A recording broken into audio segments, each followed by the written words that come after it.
With our header and our footer moving along nicely, the next thing that would be good for us to focus on is typography. So actually we do have one problem though. Our footer is not white yet. So it's supposed to have a background color of white. So let's come down and find footer in our selectors here.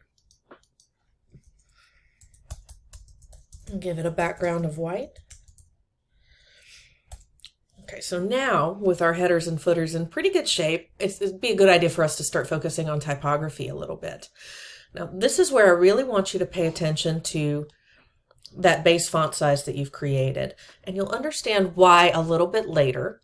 But what we want to do is style every other piece of our typography especially using a different unit of measure. We don't want to use pixels anymore because pixels are hard-coded.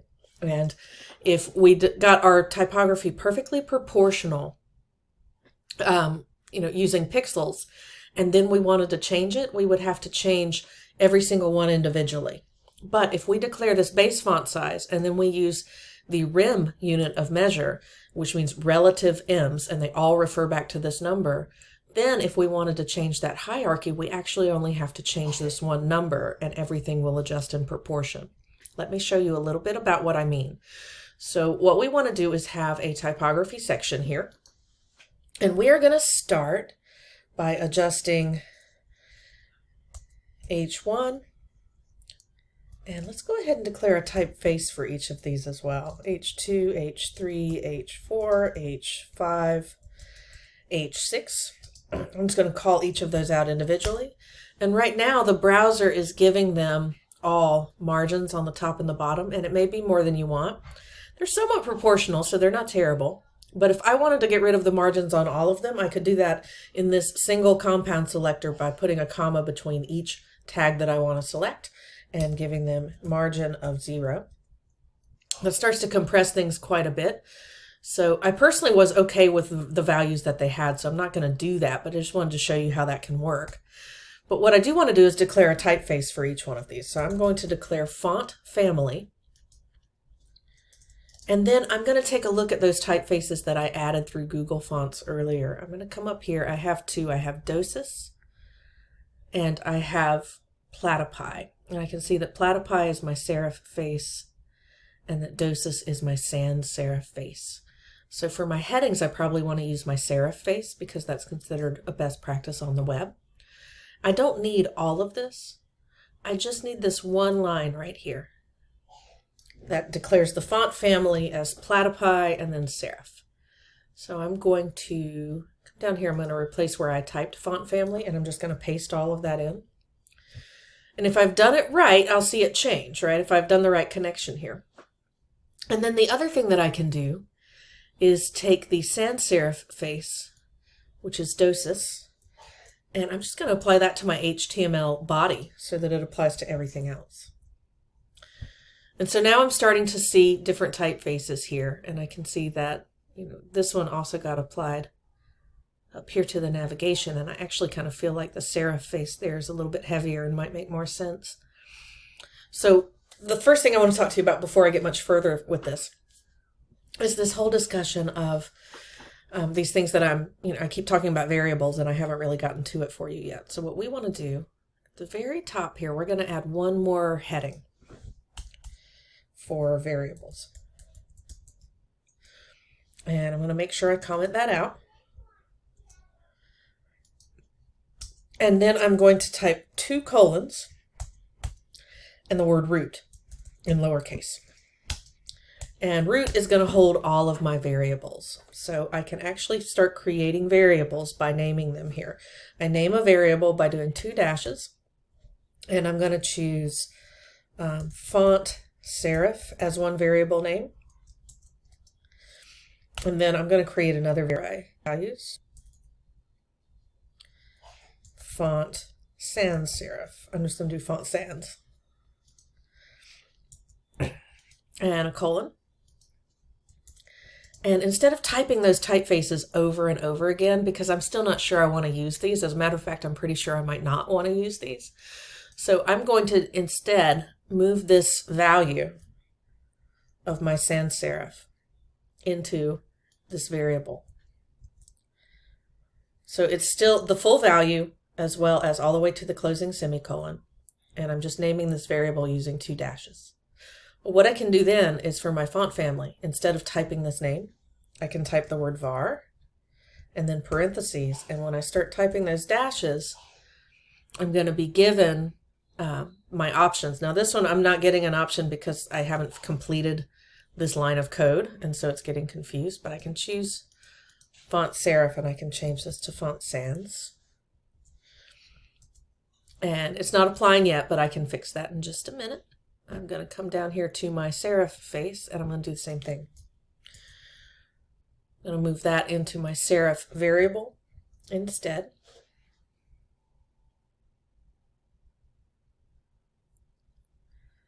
And then here, I'm going to call that variable.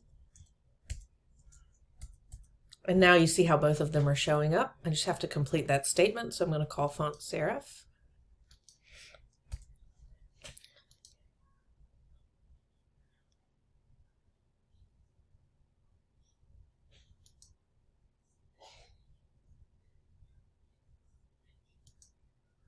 And they look right, except that my sans serif face isn't showing up. Let me do a quick save as here and reload the page and see if that's the problem or if I've typed something in wrong.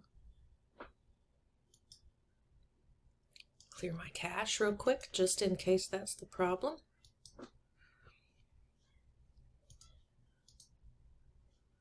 Okay, and my sans serif is still not showing up, so let me take a look at what's going on. I'm going to inspect a paragraph that should have that. And I can see that it's getting the fallback font family of Times, which means I've just typed something wrong. So come back to my style sheet. Might have needed to be a single colon at root. That was the problem. Okay, so make sure you do 1 colon in the word root and then type in your values. And we can use this to hold a number of things. It doesn't just have to be typefaces. So it would be a really good idea once you start to determine what of these are going to be your primary typeface or primary color, secondary color, tertiary color, those sorts of things, to come in and include those as well in variables. I don't need those just yet because I haven't really made that decision yet. I'm going to continue working on my typography instead. And the one thing I do notice that I do not like is that my H1 here has this margin across the top that's pushing the text way further down than I want it to be. So while I might not want to get rid of the margins on all of my headings, I do want to use the same typeface on all of them, at least for the moment. But then I can choose to affect each one of them individually by writing selectors for each one just beneath that. So here's where I'll declare the things that should be different for each one, like especially size. And for now, I'm just going to go to, let's see, I have up to an H5. I don't have H6s, but I have H5s. So I may as well create selectors for all of those.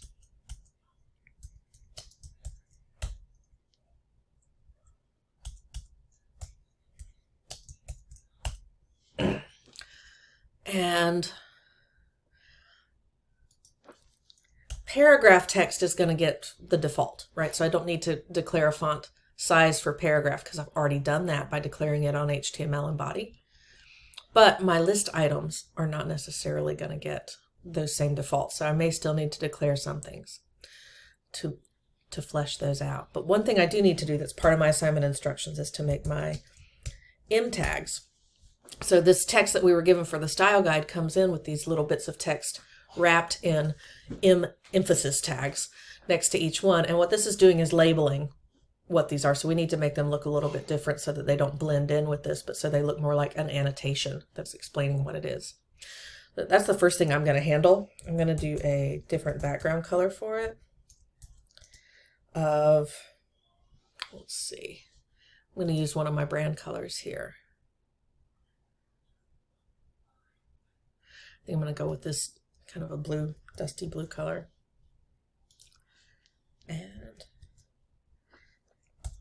And now I'm also going to give it a dramatically different font size of, let's see, I don't want to do 1 rem. I'm actually going to do maybe a half a rem, 0.5 rem. That might be a little too small. It's not quite legible anymore. So let me take that up to maybe 0.75 rem. And one fun thing I can do too is actually give these a border property, a border left and right that rounds this out to where it looks more like a pill. So I'm going to try that as well.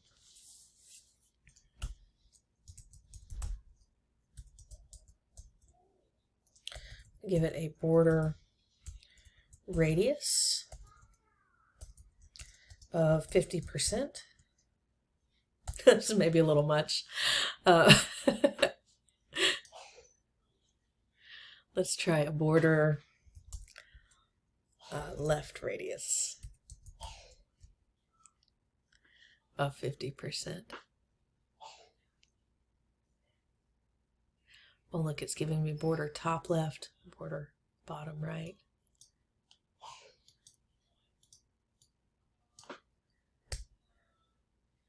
It's getting to be a little much. That 50% is a little too much, so maybe we do 0.25 rem for that as well. And you can barely see it, but it's starting to curl. Maybe we do a 0.5 rem. Yeah, you can see how it's starting to curve on the top there. And then, so I would need to have this statement several times to where I change it to bottom left and then change the bottom two to right from left, so that I have top left and bottom, or top and bottom left and right for each one. And now you can see how they're curved.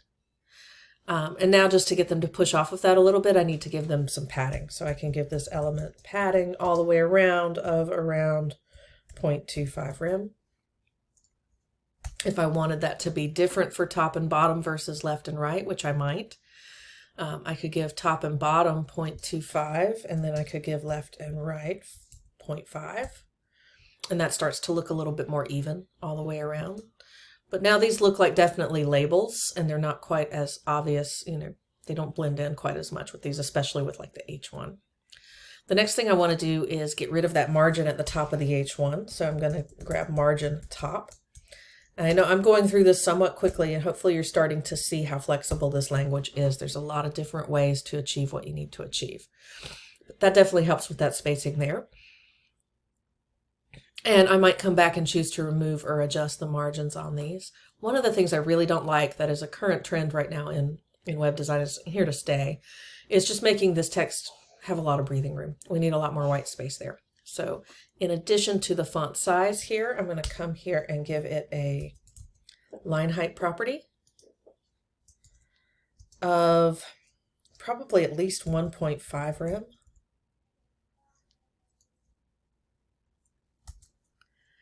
That's definitely starting to get a little bit better, but honestly with this typeface, I should probably go a little bit bigger than 16. I'll show you that in a minute though. Let me save that for the end. Let's do 1.8 rem for the spacing. This is a lot more on trend with current web design techniques. We usually have a lot larger typeface and a lot more breathing room in between the different items there and different lines of text. Now it starts to make these look kind of rough, right? So these are H5s. Kind of seems like H5s shouldn't have that margin bottom. Or if they do, it should be a lot less than it is. I'm actually going to go to 0 for the margin bottom of H5s. And if I continue to inspect, I can see now that my H5s don't have it, but my paragraphs do have margin top and bottom. So I may want to style my paragraphs with just a little bit less margin top and bottom. And I can do that by giving top and bottom maybe 0.5 rem. Right now it's going all sides, so it indented it a little bit. And I can do 0 for left and right. And that's starting to help. There's still a little bit of space there, but it's, you know, closing in to be a little bit more balanced. And we can see here when we have several headings in a row how this is not, it's just a little bit too much space in between. So you're going to want to do a little bit of work on your typesetting, and especially just depending on the typeface you've chosen. I feel like that margin bottom's a little too much on H1s as well. So I'm going to grab margin bottom, and I'm going to change that to around 0.5 rem. And that starts to close in just a little bit better. I want to do the same thing for H2s. So you're going to spend a fair amount of time on typography here, but this is a great way to learn more about typesetting. I feel like that space at the top can be okay, but the space in between the heading and the paragraph that follows it feels like a bit much. So I'm going to give it also a different margin bottom. I'm going to copy and paste that line. And I'm actually liking that kind of for all of them. So instead of writing it over and over again, I'm going to move this to the selector that's grabbing all of my headings.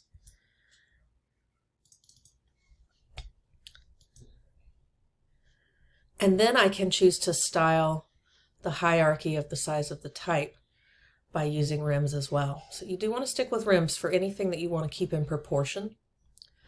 So now for each of my headings, I'm going to give a font size property, and I'm going to declare that in rims.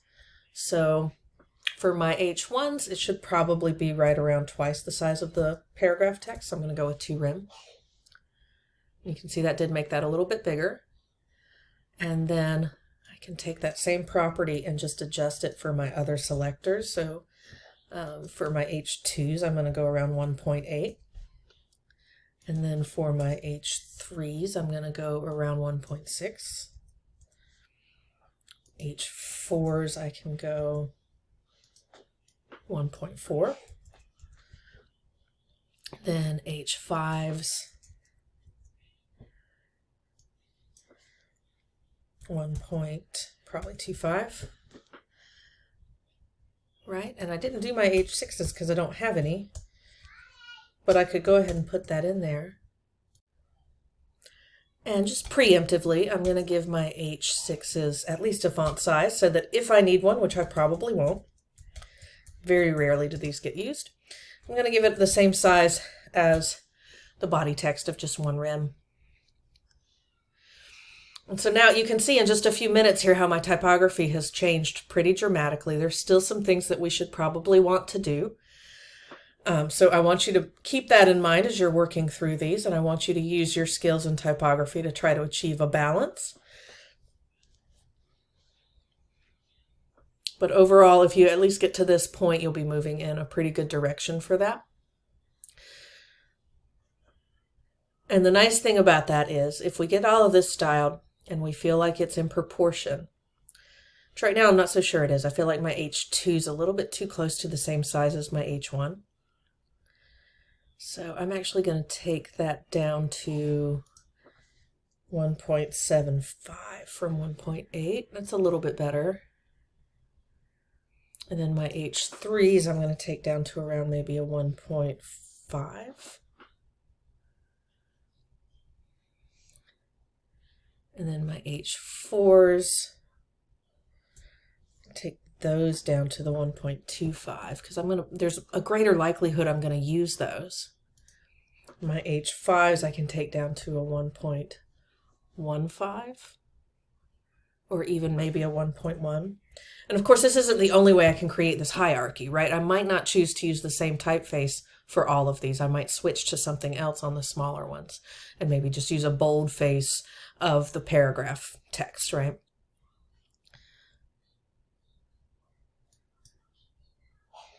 But that gets me a little bit closer. Now let's say I got through this and that I was happy with it. I'm not. Generally, I'd probably want to work with this for a little bit longer. But if I got to this point and I was happy with it, except I felt like the paragraph text was too small, the benefit of using rims over pixels or over M's is that if I decide I want to make that change, all I have to do is come up to the HTML body selector and change 16 to another number, whether I want it to be bigger or smaller. And everything that's been styled in relative M's is going to change at the same scale, in the same proportion here. So if I come from 16 to 18, see, not only did this text move up, but so did the headings, and so did all of the spacing for the line height. And, just all of the different spacing elements. Sorry, it's kind of distracting having those highlight as I'm hovering. Everything changed in proportion. And so that's going to make it a lot easier for me to control how I want these to look. Now, I still need to do a little bit of work on, say, my navigation bar here. I'm not crazy about this thin typeface here. It's going to be harder for someone to read. So one of the things I could do is take a look at my notes about that typeface. And it looks like there are different weights. So what I might try, if I like this face, but I feel like it's a little bit too narrow for that space, is that I could come to my header section where I was styling that. And it's going to be on the links. All of my typeface stuff is going to be on the links. So I could come to my header links and choose a font size. Let's try font weight first. And I'm being presented with these different numeric options. 300 is about normal. So I can see if I get a change if I go to, say, 500. And I'm not seeing much of a change there. So they don't have, like, not all typefaces have those numbers programmed in, but it had 6 programmed in. Let's see about 7. Starts to get kind of hard to read there too, but I do feel like the 6 might be helping some. And one thing I may want to do, since I'm not crazy about these being so narrow here, I could do a couple of choices for my type. So I could do my, let's see. This is confusing because you get text and font styles within web design.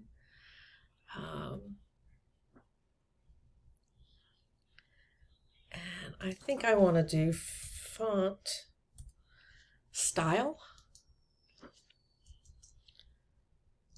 And no, that's just giving me italics or not italics really. So let me try a different one. Font.